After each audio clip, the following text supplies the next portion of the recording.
जय परमेश्वर देवता लोगों। साध अनूपदास महाराज लिखी किताब जगत हितकारणी।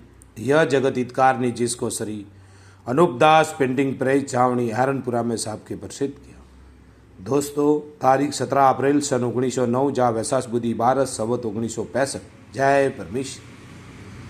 संसार के बच्चे बसने के लिए साध अनूपदास लिखी किताब जगत हितकारणी 274 पेज पढ़े। छावनी हरनपुरा शिवगंज मारवाड़ 307027। संपर्क के लिए दोस्तों 02976273024 और मोबाइल नंबर है दोस्तों 8905653801। जय परमेश्वर। दोस्तों, अनूपदास जी महाराज हाथ जोड़ के अर्ज करते हैं कि हजार हजार शुक्र है उस ज्योतिष रूप निरंजन निराकार का है कि जिसने जमीन व आसमान को बनाया और तमाम सृष्टि को पैदा किया, परंतु उसकी कारीगरी का भेद किसी पर जाहिर नहीं हुआ कि क्या भेद है। फिर मेरी जबान से ईश्वर परमात्मा की तारीफ अदा नहीं हो सकती। और दूसरा मजमून बतौर समुद्र के है सो कलम से लिखा जाता है कि जो जो कर्तव्य मैंने इन सौदागर माजदान के देखे वो अजब तरह के नजर आए। जय परमेश्वर। दोस्तों आज पेज नंबर गुण 50 से आगे बढ़ रहा हूँ। साध अनूपदास क्या कहते हैं, बड़े गौर से ख्याल करना मेरे भाइयों। पेज नंबर गुण 50। जय परमेश्वर, जय परमेश्वर, जय परमेश्वर। जिससे देवता स्वरूप ही कहलाए हैं और पहले जमाने में गौतम ऋषि हुए थे सो वो परमेश्वर के भगत थे। और दुनिया ये कहती है कि जिस वक्त मुर्गा आवाज देता था उस वक्त गौतम ऋषि जी गंगा पर स्नान के वास्ते जाते थे।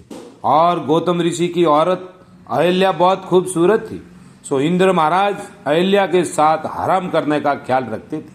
जब एक रोज गौतम ऋषि जी मुर्गे की आवाज सुनकर गंगा पर स्नान के वास्ते गए, परंतु उस दिन इंद्र महाराज ने मुर्गे को यह कह दिया था कि तू आज आधी रात को बोलना। तो जब मुर्गा आधी रात को बोला तो गौतम ऋषि जी गंगा पर स्नान के वास्ते चले गए।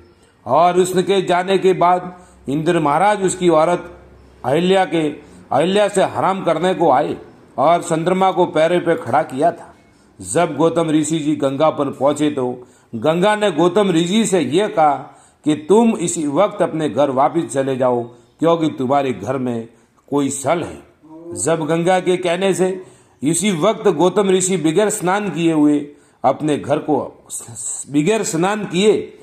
घर को चले आए और आकर देखा तो घर में सल ही था और इंद्र महाराज मौजूद थे और चंद्रमा पैरे पे खड़ा था। जब कहते हैं कि गौतम ऋषि ने बहुत गुस्सा किया और चंद्रमा को श्राप दिया और अपनी धोती की फिटकार से साँटे दिए सो उन साँटों से चंद्रमा के काले दाग पड़ गए। और अपनी औरत अहिल्या से यह श्राप दिया कि तू पत्थर की होकर गंगा पर जा पड़ी। सो संसार में कहते हैं कि औरत श्राप देते ही पत्थर की होकर गंगा की तीर पर जा पड़ी और बहुत दिन तक वही पड़ी रही। शराब देते ही पत्थर की होके गंगा की तीर पर जा पड़ी, बहुत दिनों तक वही पड़ी रही।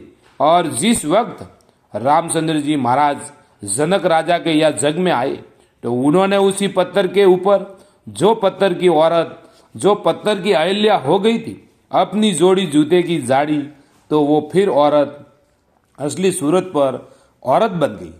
फिर अपनी असली सूरत पर औरत बन गई। भला गौर करने की जगह है कि आदमी से पत्थर के भला गौर करने की जगह है कि आदमी पत्थर क्यों कर हो सकता है और फिर पत्थर से आदमी कैसे हो सकता है।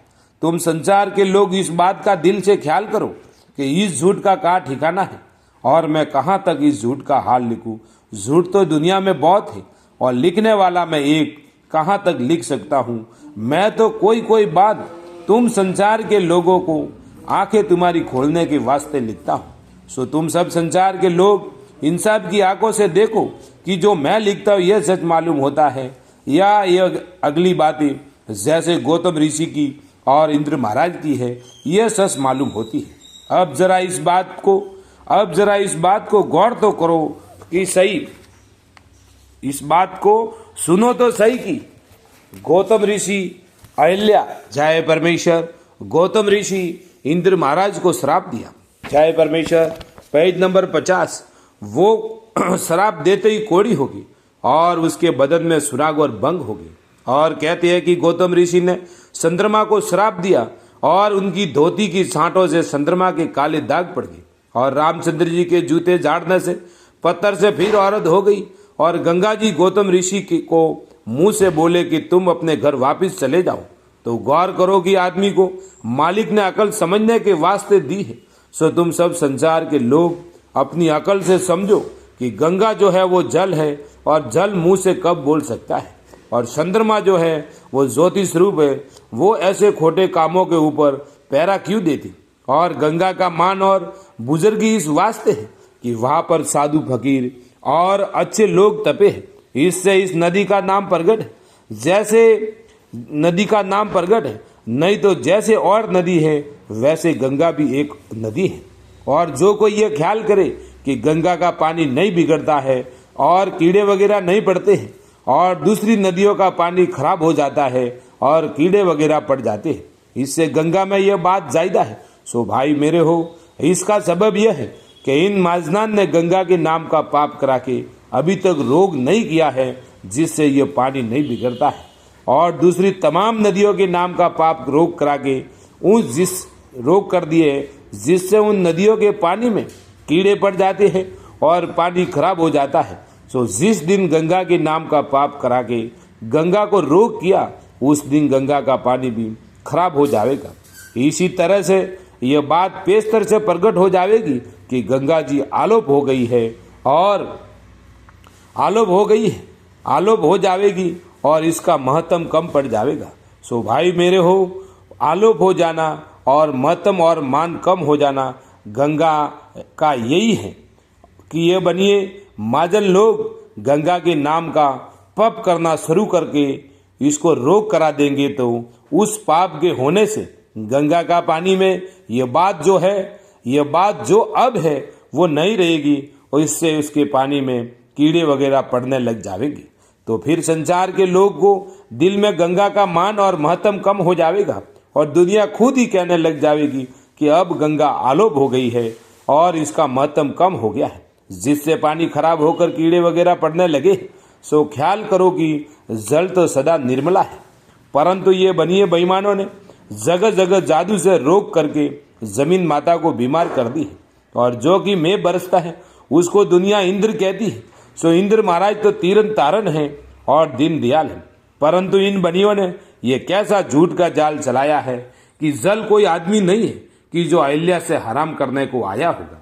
पेज नंबर 51, क्योंकि जल तो दीन दयाल है और जमीन आसमान सब जल की ही माया है और सब जीवाजुन जल की ही माया है, क्योंकि परमेश्वर भी जल ही है और हम तुम सब दुनिया जल की ही माया है और जल की ही पैदाइश है।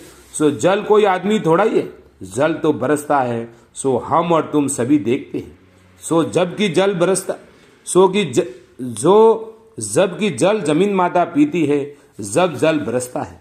सो जब सही देखते हो सो सभी देखते हैं, और जो कि संसार में गौतम ऋषि की औरत को पाप लग गया था, पाप लगाया है, जो कि औरत गौतम ऋषि को पाप लगाया है वो बनियों का जाल है, जिससे संसार के लोग ऐसा कलमा कहते हैं, क्योंकि जल कोई आदमी थोड़ा ही है जो गौतम ऋषि की औरत से हराम करता, यह बनियों का गुप्ती पाप है।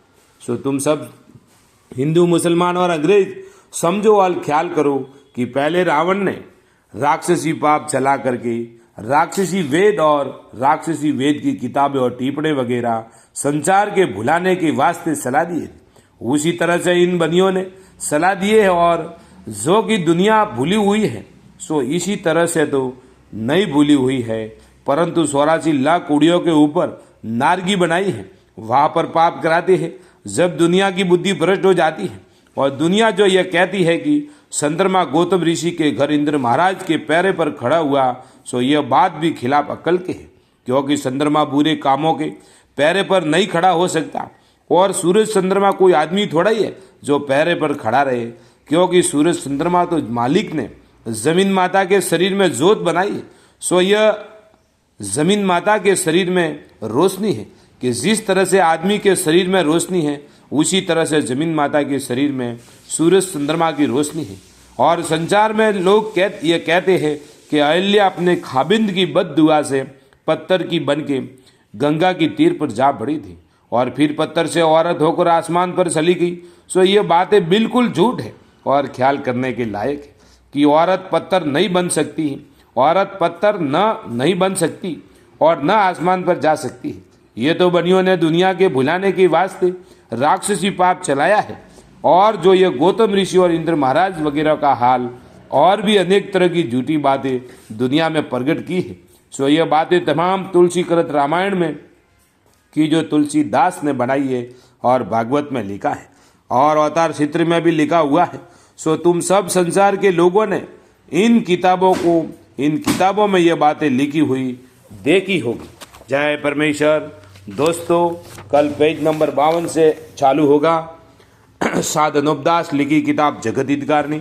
यह जगत हितकारनी जिसको श्री अनूपदास पेंटिंग प्रेस चावड़ी एरनपुरा में साहब के प्रसिद्ध किया। दोस्तों तारीख 17 अप्रैल सन 1909 जा वैसाख बुद्धि भारत संवत 1965। जय परमेश्वर। दोस्तों संचार के बच्चे बसने के लिए साध अनूपदास लिखी किताब जगत हितकारनी पढ़े। छावनी एरनपुरा शिवगंज मारवाड़ 30 70 27। जय परमेश्वर, जय परमेश्वर, जय परमेश्वर।